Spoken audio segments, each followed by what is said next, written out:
Good day, everyone. I am Margie C.D. Guzman from Bulalakaw Cluster. Good day to our teacher and to my classmates. Today, I will present my learning activities based on the three learning domains: cognitive, affective, and psychomotor. I will also point out the verbs used and explain why they belong to each domain. The cognitive domain focuses on thinking, understanding, and mental skills.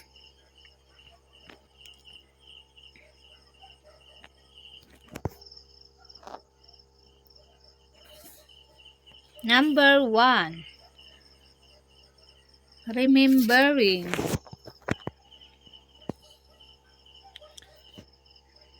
The verb is recalling. Recalling means bringing, bringing information from memory. Since it involves remembering facts, it belongs to the cognitive domain. Example: recalling the facts about historical events. Number 2. Understanding.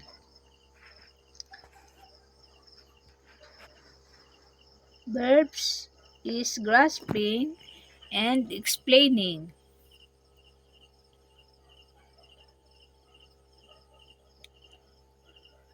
Grasping and explaining involve understanding the meaning of domain of information.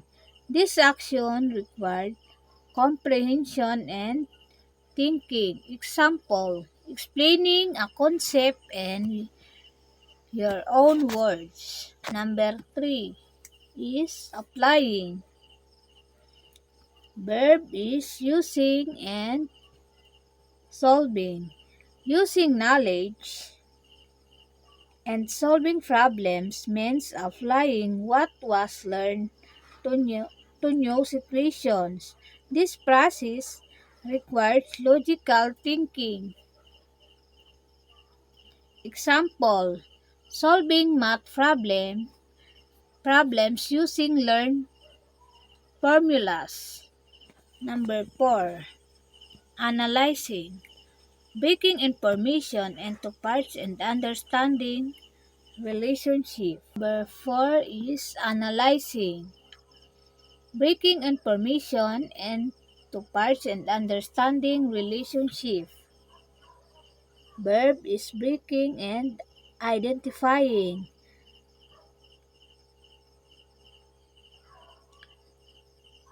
Breaking information into parts and identifying relationships such as cause and effect requires higher level thinking skills. Example: identifying the cause and effect in a scientific experiment. Number 5.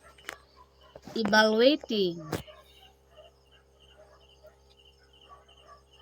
The verbs is judging and critiquing.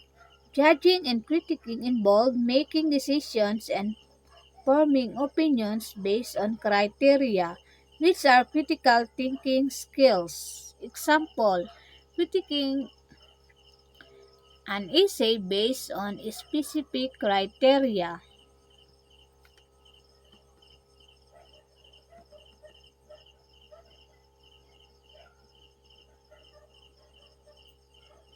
Number 6 is creating. Verbs: combining, design, writing.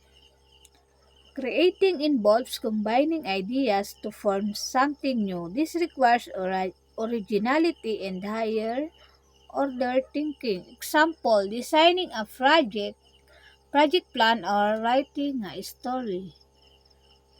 Next is affective domain. The affective domains refers to the emotional side of learning, which involves attitudes, feelings, values, and motivations. Number 1. Receiving. The verb is listening and attending. Receiving shows willingness to pay attention. It reflects interest and awareness. Example: listening to a teacher during a lesson. Number 2 is responding. The verb is participating and asking. Responding means taking part in learning activities, showing motivation and interest. Example: asking questions during a discussion. Number 3 is valuing. Verbs is showing and respecting. Valuing involves showing commitment and appreciation towards certain beliefs or ideas.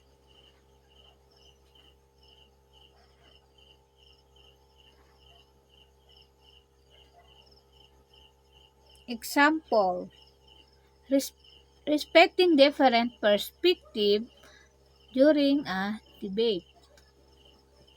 Number 4 is organizing. Integrating new values into one system and prioritizing them.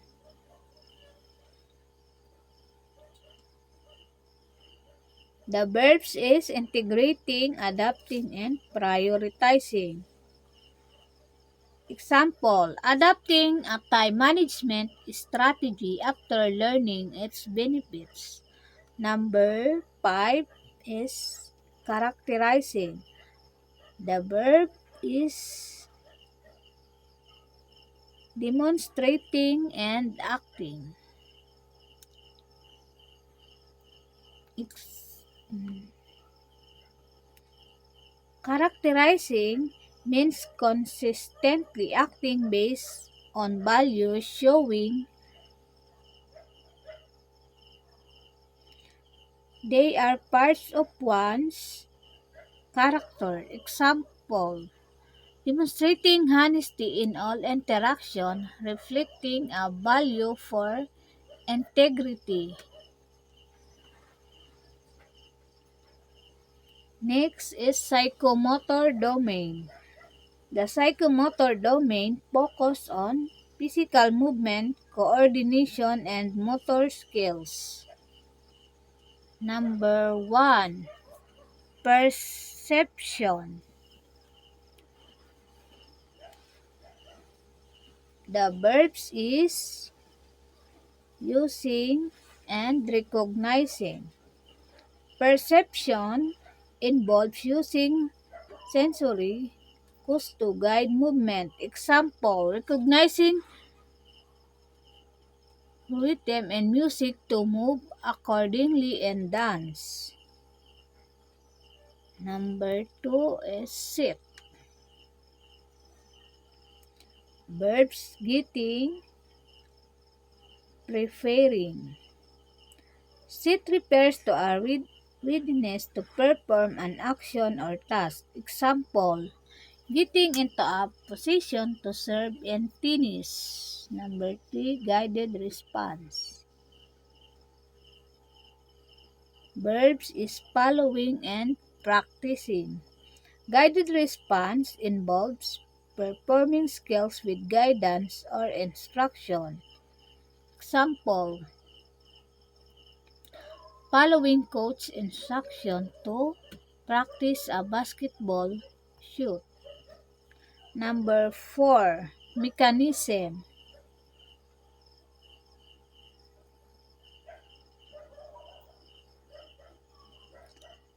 Verbs is performing and typing. Mechanism shows confidence and proficiency in performing skills. Example: typing on a keyboard without looking at the keys. Number 5, complex overt response. Verb: performing and playing. This level involves smooth, accurate, and efficient. movements. Example, playing a musical instrument at an advanced level.